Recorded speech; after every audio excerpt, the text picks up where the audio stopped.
This is Brady's religion project on Jesus walking on the water. So to start off, I will be reading the biblical citation from Mark. Immediately, Jesus made his disciples get into the boat and go on ahead of him to Bethsaida, while he dismissed the crowd.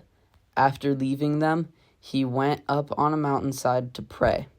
Later that night, the boat was in the middle of the lake, and he was alone on land. He saw the disciples straining at the oars because the wind was against them. Shortly before dawn, he went out to them walking on the lake.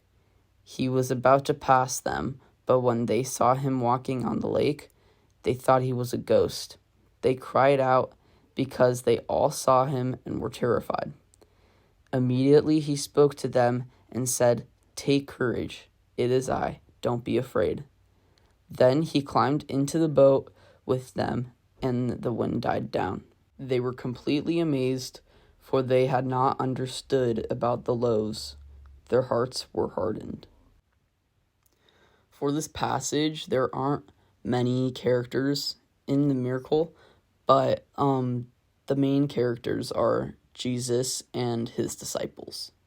Now moving on to the analysis.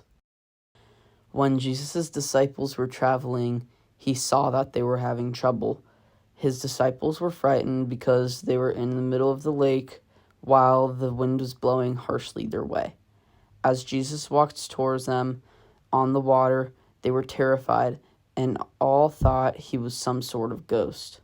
But as soon as he got into the boat, all of the wind calmed down and stopped completely. This miracle is important because his disciples could have died when they were traveling. This contributes to Jesus' ministry because it shows that he saves lives and is an essential piece of everyone's life.